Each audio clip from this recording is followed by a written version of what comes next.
자, 여러분들 책으로 봤을 때 506페이지 한번 보겠습니다. 506페이지에 보면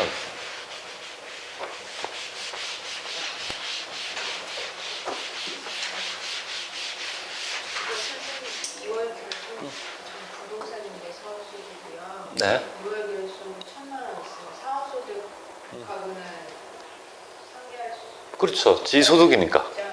예. 그러면 신고할 때 1,800이 아니라 1,500만 네, 1,500이 신고해야 되죠. 왜냐하면 1,000만 이월됐으니까 여기 깎아먹고 그래서 500이 남았죠. 못 깎아먹고. 그리고 그러면 이거는 뭐 다른 건 못 가니까 1,500에 대해 신고를 하셔야 된다고 보시면 되겠습니다.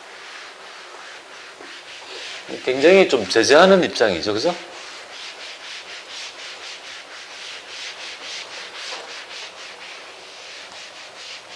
근데 부동산 임대업을 해서 결손이 날까요? 저는 부동산 임대업을 해서 결손이 난 걸 한 번도 본 적이 없습니다. 날 수가 없습니다. 부동산 임대업. 부동산 임대업을 해가지고 결손이 나면 뭐 임대할 필요가 있습니까? 그쵸? 그러니까 그만큼 잘 안 나타난다 이렇게 보면 됩니다. 제재할라 해봐도 뭐 제재가 안 되는데 어떻게 해요? 구조적으로. 자, 여러분 책으로 보면 506페이지에 보면 신고 절차적 사항 보겠습니다. 506. 소득세의 신고 납부, 그죠? 신고 납부에 대한 얘기 좀 드려보겠습니다. 여기 마지막 있죠. 우리 소득세에 관한 있죠. 절차적 사항이 되겠습니다. 이 소득세 있죠. 신고 절차가 책에 나와 있네요. 첫 번째가 신고 절차가 나타나네요. 신고 절차? 좀 오히려 낯설지? 신고 절차는 보면 그렇게 되나요? 이게 신고 절차는 보통 기중에 뭐를 하냐면 스케줄로 이렇게 쭉 되어 있네요. 스케줄 한번 보면 여기 있죠. 좀 이걸 좀 적어 드리면 좋겠다. 오히려 도시과에서 하면 더 잘 이해하시겠네요. 보면 이렇게 좀 여기에 2015년도라고 가정하고요. 이쪽이 2016년도인데요. 이거는 지금 여기 좀 잘라서 1월, 1월달, 2월달, 3월달, 4월달, 5월달. 이거를 1월달이라 하고요. 1월, 2월, 3월, 4월, 5월. 이렇게 있죠. 스케줄별로 있죠. 조금 나눠서 좀 해보겠습니다. 그 다음에 이거는 여기가 이제 여기 11월, 여기 11월이고 12월 이렇게 좀 보겠습니다. 자, 이 소득세의 신고 절차적 사항에 대한 얘기인데요. 일용직까지 하려면 이렇게 하면 안 된다. 하여튼 뭐 이렇게 해볼게요. 자, 일단은 첫 번째 스케줄이 뭐냐면 11월 30일 날 뭐냐면 우리가 소득세 중간연납을 합니다. 중간연납. 중간연납을 하게 됩니다. 이 중간연납은 말 그대로 미리 내는 제도를 얘기합니다. 그래서 작년도에 산출세액 있죠. 납부세액의 2분의 1 정도를 있죠. 미리 내는 제도가 바로 중간연납 제도가 되겠습니다. 자, 그런데 여기서 하나 규정이 뭐냐면 그 중간연납, 그죠? 내가 중간에 예납을 하라는 거는 고지가 돼요. 얼마나 하라고 고지가 될 건데요. 그 고지된 세액이 너무 적으면요. 반내라는 게 너무 적으면 그냥 중간 예납을 하지 않도록 합니다. 그러니까 중간에 내는 금액이 너무 적으면 그냥 하지 말고 5월달에 종합소득세 신고할 때 그냥 한꺼번에 내. 그래서 이거 중간 예납을 하지 않는 경우가 있는데요. 그 금액이 얼마냐면 30만 원 미만인 경우에, 미만에 있는 경우에는요, 이거는 중간 예납을 하지 않는다. 이렇게 보면 되겠습니다. 30. 그래서 미리 반 정도를 내는데 이때 안 내는 사람이 뭐야? 거기에 제외하는 사람이 있을 건데요. 일단은 그 금액적으로 보면 30만 원이 안 되면 반 정도 내는 세금이 30만 원이 미만이면 안 낸다. 그냥 5월달에 한꺼번에 낸다. 이렇게 보시면 되겠습니다. 자, 이렇게 해서 일단 내고요. 그 다음에 스케줄 한번 볼게요. 그 다음에 여기 보면 2월 10일 날 보면 여기 이제 사업자 현황 신고라는 게 있습니다.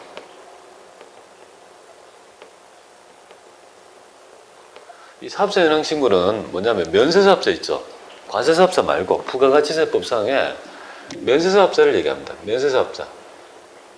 면세 업종을 영위하는 사업자가 부가가치세는 부가가치세법상의 면세사업자는 부가세 신고를 하지 않지 않습니까? 그럼 과세당국 입장에서는 면세사업자가 어떤 있죠? 매출, 수익 금액을 이뤘는지 알고 싶은데 알 수가 없죠. 신고를 안 하니까. 가장 빠르게 뭐예요? 그죠? 내가 연도 많이 지나면 1월 달에 결산해서 빨리 뭐야? 2월 10일까지 사업자 현황 신고를 하라고 규정하고 있습니다. 그러니까 제 같은 면세사업자는 벌써 2월 10일 날 사업자 현황 신고를 벌써 한 상태입니다. 안 하면 나중에 가산세가 있습니다. 그러니까 병원이랄지 학원에서는 가장 중요한 업무가 되겠습니다. 여기에서 현황 신고가 5월 달에 있죠. 영향을 미칩니다. 여기에서 만약에 신고된 내용하고 5월 달에 정말 종합소득세 신고할 때 내용이 틀리면요. 특히 이제 수익 금액이 차이 나면 상당히 있죠. 문제가 될 수 있습니다. 그래서 꼭 있죠. 실무적으로는 해야 되고요.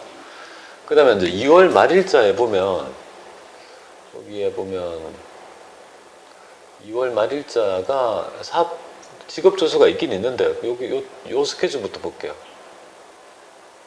3월 10일 스케줄 볼게요.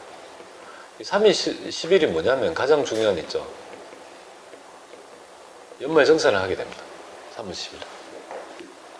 연말정산을 하게 될 거고 이때 보면 이때 직업조서도 제출해요. 그러니까 이때 3월 10일 연말정산 플러스 뭡니까?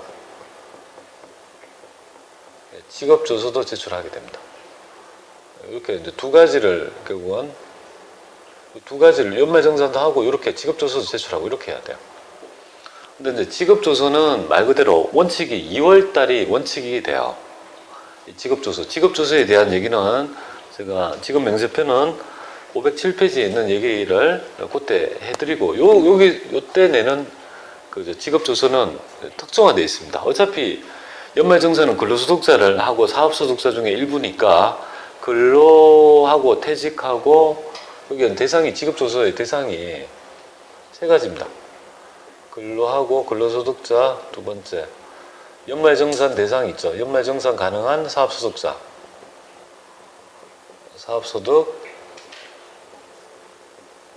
사업소득자 그 다음에 퇴직소득자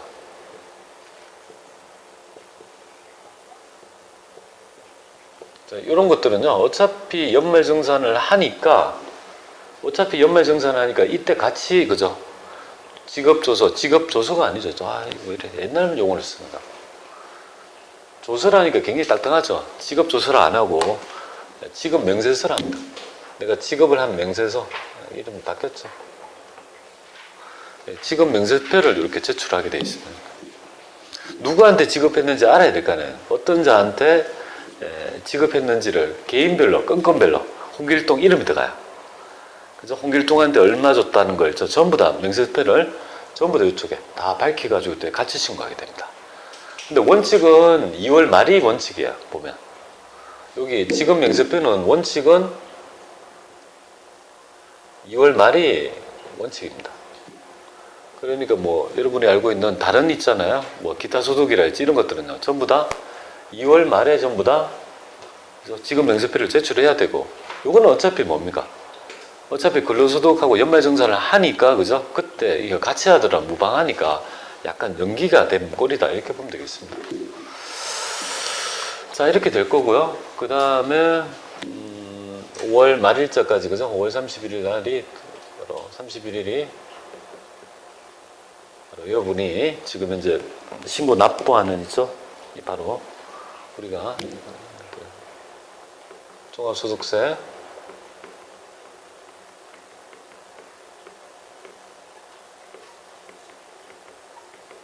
확정신고 기한이 있죠. 바로 5월 31일까지 있죠. 확정신고 기한입니다. 자, 이런 스케줄에 의해서 있죠. 우리가 신고 납부가 되는 형태입니다. 그러니까 5월 달에 냈으니까 플러스 6 하면 언제입니까? 6개월. 이게 5월 말이니까 플러스 6 하면 6개월을 반 낸 때 언제일까요? 또 여기서 6개월이 지나죠, 그죠? 6개월이 지나면 반을 내야 되죠. 그러니까 11월 말에 뭐야? 중간 연합을 또 하게 되고, 그죠? 6개월. 이런 식으로 지금 돌아가면서 연합하고 조금 미리 내놓고 확정 신고하고 이런 식으로 이제 스케줄이 좀 되어 있다. 이렇게 보면 되겠습니다. 자, 그러면 거기 506페이지에 보면 중간 연합에 대한 얘기를 하고 있는데요. 중간 연합 대상자는 사업소득이 있는 거주자는 중간 연합 의무가 있다. 이렇게 돼 있죠, 그죠? 그러면 중간 연합 의무가 없는 자는 뭡니까? 거기 보시면. 거기 보면 신규 사업자랄지 뭐 여러 가지 보험 모집인이랄지 이런 거 있죠, 그죠? 근로소득자는 중간 연합이 있습니까? 없죠. 그래서 원칙적으로 이 중간 연합이 있는 자는 누구냐면 원칙적으로 대부분 사업소득자를 얘기합니다. 사업소득자. 뭐 근로소득자는 매일 뭐예요? 매달 연합하잖아요. 연합세 미리 그죠? 원천세 해가지고 미리 납부하잖아요, 그죠? 사업소득자는 그런 게 아니고 1년에 그죠? 6개월, 11월 말일자 한다, 그죠? 근데 안 하는 사람도 있죠. 뭐 이렇게 보면 연말정산이 가능한 사람 있죠. 신규 사업자랄지 이런 거는 연합을 안 한다. 이렇게 보면 됩니다. 자, 그래서 이거는 뭐 우리가 신고하는 게 아니고 고지세, 세무서에서 있죠. 이거 연합은, 중간 연합은 누가 하냐면 세무서에서 고지합니다. 세무서에서 작년도 낸 있죠. 납부세액이나 반 정도를 미리 그죠? 고지를 합니다. 내라고요. 그럼 딱 받아보고 나는 고지서가 안 나왔다면 어떻게 됩니까? 이유가 있겠죠? 그래서 작년 이제까지 받았다가 이번에 안 받았다면 궁금하죠? 알고 보니까 대부분 안 나는 겁니다. 이런 경우입니다. 뭐 고지서 안 나왔으면 뭐 말고 그죠? 그럼 좋은 거고 뭐. 괜히 미리 돈을 낼 필요가 없는 거잖아요. 그죠? 이자 주는 것도 아닌데, 그죠? 네, 그렇습니다. 자, 그렇게 해서 그거 한번 보시면 좋겠고요. 그 다음에 자, 그 다음에 뭐 이렇게 뭐 중간 연합을 이렇게 내가 신고도 할 수 있게 있습니다. 50% 부분이 작년도 50%를 부과하니까 너무 부당하다고 하면 이번에 장사 안 됐다 하면 올해는 내가 신고해서 그 너무 많이 부과되는 걸 좀 막을 수도 있긴 있습니다. 우리 거기 예정신고 개인사업자의 부가가치세 예정신고는 원칙적으로 없지만 신고할 수 있다 했잖아요. 신고해가지고 내가 중간 연합세액을 너무 과도하게 부담하는 걸 막으려면 신고해봐라 이런 거잖아요. 절차상은 다 똑같습니다. 예정신고 할 수도 있고요. 그러면 507페이지에 보세요. 사업자연행신고는 개인 면세사업자 있죠? 뭐 당연히 개인이죠. 이게 소득세를 얘기하는 거니까. 요걸 얘기하는 겁니다. 그죠? 면세사업자 사업자연행신고 2월 10일 한다는 거. 그 다음에 지급명세표 제출 의무 있죠. 그죠? 요거 보면 소득세 납세 의무가 있는 개인에게 소득을 국내에서 지급한 자는 원칙적으로는요. 익년도 2월 말일 날인데 원칙은 2월 말일에 해야 되는데 요 세 개는요. 그냥 3월 10일 날 어차피 연말정산 하니까 그때 하라고 하면 되는데 여기에서 있죠. 여기서 좀 요거 한번 볼게요. 이런 근로자 있죠. 여기서 좀 파생된 개념인데 이런 근로자 있죠. 이런 근로자 여기서 요거 지급명세표 중에서 있죠. 요거 좀 보겠습니다. 요거 지급명세표 이런 근로자 거. 이런 근로자의 지급명세서는요. 좀 제출이 좀 한 방에 1년에 한 번에 하는 게 아니라 분기로 하도록 합니다. 명세표 제출은 분기 제출을 요구합니다. 이런 근로자에 대해서는 지급 명세표를 분기마다 제출하도록 합니다. 그러면 이 분기라는 게 뭐냐면 1, 4분기하고 그죠? 2, 4분기, 3, 4분기, 4, 4분기 이렇게 있겠다 그죠? 그럼 요거는 1월부터 3월까지를 얘기한다 그죠? 1월부터 3월까지의 기간에 1월부터 3월 동안의 기간에 지급한 있죠. 우리 일원 근로자에 대한 지급 명세표. 그자의 구체적인 있죠. 이름이랄지 주민등록번호랄지 주소랄지 다 기록됩니다. 홍길동이다, 누구다 이런 거 있죠. 그냥 우리가 원천세 신고서 할 때는 금액만 신고되잖아요, 그죠? 그 세부적인 내용은 신고되는 게 아닙니다. 그래서 그런 것들을 나중에 연말정산할 때 전부 다 개인별로 이 소득 지급에 따른 있죠, 명세표가 다 제출이 되는 거예요. 그러면 일용 근로자는 분기마다 해야 되는데 1월부터 3월까지 해서 3월 말일까지 지급한 일용 근로자 있죠, 누구한테 주는 거를 언제 신고하냐면 4월 뭡니까? 30일까지. 그러니까 분기 끊어서 2월 말일까지, 분기의 다음 달 말일까지 신고하는 게 있죠, 원칙이 됩니다. 그럼 1월부터 3월이면 4월 30일 날 뭐 해야 됩니까? 이제 바쁘죠? 네, 1월부터 3월까지의 일용직 직원한테 지급한 있어 세부적 내역을 다 신고해야 됩니다. 그럼 그런 게 막 날라온단 말이에요, 안 했는 사람은. 그리고 나중에 보면 손익계산서에 인건비 있잖아요. 일용직 작급 이렇게 돼 있으면 그리고 제출하죠. 그럼 세무서에 바로 일어나요. 작급에 관한 신고가 없었다. 너희가 신고를 추가적으로 누가 줬는지 신고를 안 할 것 같으면 이 금액은 인건비로 부인하겠다라고 연락 옵니다. 그러면 지급한 근거가 있으면 빨리 신고해봐라. 이렇게 있죠. 추가적으로 신고하게 됩니다. 흔히들 하는 거죠. 그 다음에 이사분기는 4월에서 6월이고, 이거는 뭐 7월에서 9월이고, 10월에서 12월 되겠습니다. 그러면 요거는 언제 할까요? 힌트가 있겠죠, 그죠? 그럼 뻔히 뭐예요? 7월 말일자로 할 거고. 요거는요? 알겠죠? 요거는 언제 할까요?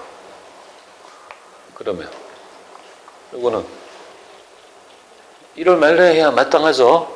그런데 1월 말이 아니고 지급 명세표의 원칙은 언제입니까? 2월 말이죠. 그러니까 1월 달에 이것 달에 스케줄대로 하지 말고 어차피 마지막은 2월 말이 원칙이니까 이건 언제요? 이건 마지막 날짜만, 그죠? 이거하고 같이 맞추진 규정이 돼. 이렇게 보면 돼요. 이걸 같이 맞추다 보니까 어차피 한 달 2월 말이 모든 지급 명세표의 제출이 원칙이니까 그때 같이 하라고 해서 있죠. 이걸 이렇게 맞춰준 거예요. 맞춰주고 또 이것도 얘 근로소득자하고 어차피 얘는 연말정산 할 거니까 신고를 2번 하면 너무 귀찮잖아요. 그러니까 어차피 연말정산 할 거니까 그때 지급조서를 제출하게 해서 조금 행정을 편하게 하는 이런 절차적 개념이 있다, 이렇게 보면 되겠습니다. 이거 이해되죠, 그죠? 여기 실무가 들어갈 거 아니에요. 실무를 하실 수 있어야 되죠. 지급 명세표가 뭔지를 알아야 될 거 아니에요, 그죠? 매달 신고하는 거는 금액만 신고되는 거예요. 그러니까 사람의 인별로 있잖아요, 신고되는 게 아니에요. 급여 신고란 말은 우리 회사에 토탈 지급한 급여만 신고되고 세부적인 내용은요 3월 10일 날 있죠. 1년에 한 번 되는 거예요. 근데 일용직은 분기마다, 그죠? 누구한테 줬는지를 제출하게 합니다. 다르죠. 별도입니다. 그래서 면접에 보면 지급 명세표라고 있습니다. 클릭하면 인별로 쫙 그냥 한번 더 갖다 놓으면 다 됩니다. 그 전자신고 마감해서 보내면 끝납니다. 한번 더 갖다 놓으면 됩니다. 더 갖다 놓으면 인별로 전부 다 소팅을 합니다. 사람별로, 그죠? 그럼 사람이 나오고 1월달에 얼마, 2월달에 얼마 자기. 그러니까 원천징수 이행상황 신고서는 합계표라고 보시면 돼요. 우리 회사의 토탈 금액을 신고하는 거고, 지급 명세표는요 소득자 개인별로, 그죠? 세부적으로 신고하는 행위를 의미한다, 이렇게 보시면 되겠습니다. 그러니까 3월 10일은 연말정산 한 것도 신고하고 지급 명세표도 신고하고 바쁘겠죠? 그러니까 이 업무를 스케줄을 좀 아시면 좋겠습니다. 그 다음에 마지막 507페이지가 바로 확정신고와 납부 되겠습니다. 확정신고 납부가 되는데요. 그러면 종합소득세를 우리 말 그대로 그 연도 중에, 그죠? 발생한 소득금액을 전부 다 합산해서 종합소득금액을 구하고, 그게 소득공제랄지 세액공제를 뺀 나머지 있죠. 그 세액에 따라, 그죠? 결정세액이 나타날 거 아니에요, 그죠? 자, 그러면 그런 확정신고를, 이거 있죠? 요거, 여기에서 꼭 알아야 될 거는 종합소득세 확정신고를